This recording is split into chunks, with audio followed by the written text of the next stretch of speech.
प्रकार गृहस्थ जीवन में भी 6 सब्जेक्ट हैं। ध्यान से सुनना। गृहस्थ जीवन में जैसे 10वीं को पास करने के लिए 6 सब्जेक्ट चाहिए, ऐसे गृहस्थी को पास करने के लिए कितने सब्जेक्ट? 6। कौन कौन से? मातृदेवो भव, पहला सब्जेक्ट। मां की इतनी सेवा कर लो, इतनी सेवा कर लो कि कम से कम परमात्मा की तरफ से 33 नंबर मिल जाएं। कम से कम मां की इतनी सेवा करना कि कितने नंबर मिल जाएं? क्योंकि 33 नंबर में पास होना है ना। कम से कम डिवीजन बनाने हो तो फिर और अधिक नंबर चाहिए।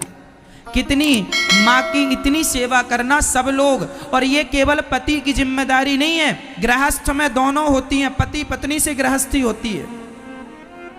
और तुम दोनों की जिम्मेदारी है कि आप मातृदेवो भव, ये वेद वाक्य है, पहला सिद्धांत आपके लिए गृहस्थ जीवन का। मां की सेवा करो, इतनी करना कि 33 नंबर मिल जाए, नहीं फेल हो जाओगे।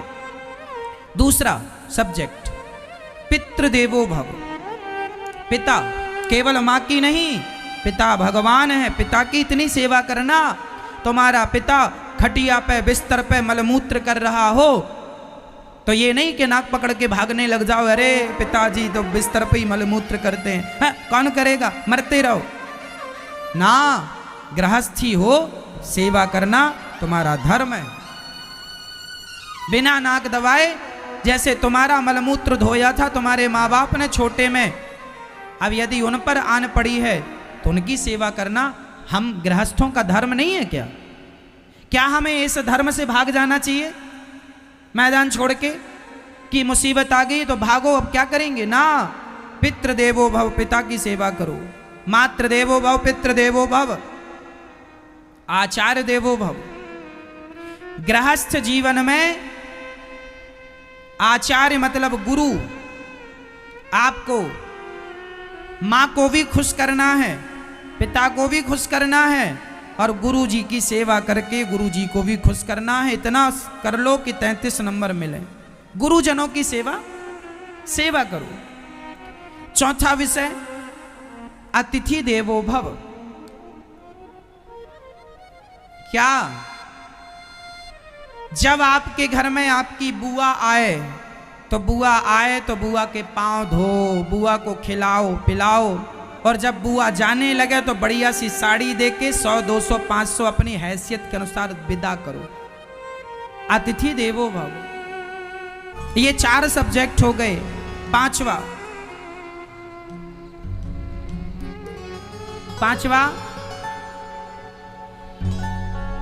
पांचवा विषय है सत्य का रास्ता।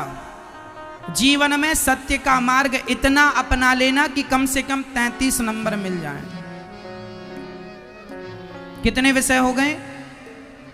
इसलिए सत्य का रास्ता ना छोड़िएगा, वही रास्ता ईश्वर तक पहुंचाएगा। और गृहस्थी झूठी ना हो। कैसी हो? सच्ची तो गृहस्थी तब बनेगी जब सत्य का रास्ता होगा। अब रास्ता ही झूठ का तुमने चुना तो तुम्हारी गृहस्थी तो झूठी है।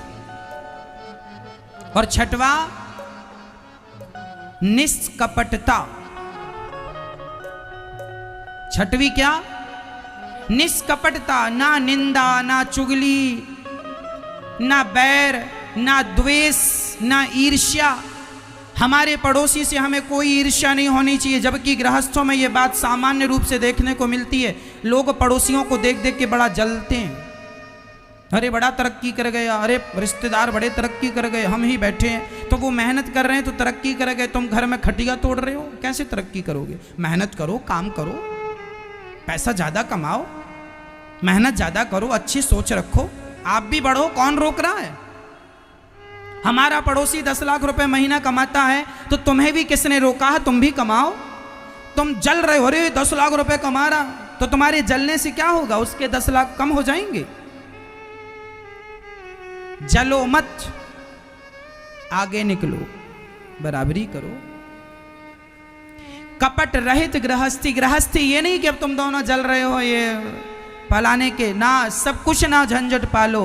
माँ की सेवा करो, पिता की सेवा करो, पत्नी का सम्मान करो, पत्नी का आदर करो, बच्चों को अच्छे स्कूल में पढ़ाओ, बच्चों को अच्छी परवरिश दो, सब कुछ करो, लेकिन सब करते हुए गृहस्थी ईमानदारी से गुजारो। जो ऐसी गृहस्थी गुजारता है उसे गृहस्थी से बाहर नहीं जाना पड़ता, गृहस्थ जीवन में ही उसे भगवान का दर्शन हो जाता है। जो सही मार्ग में चलता है, सत्य के मार्ग में चलता है, और नहीं तो जीवन में कितना भी कुछ कर लो, भगवान नहीं मिलने वाले, शांति नहीं मिलने वाली। इसलिए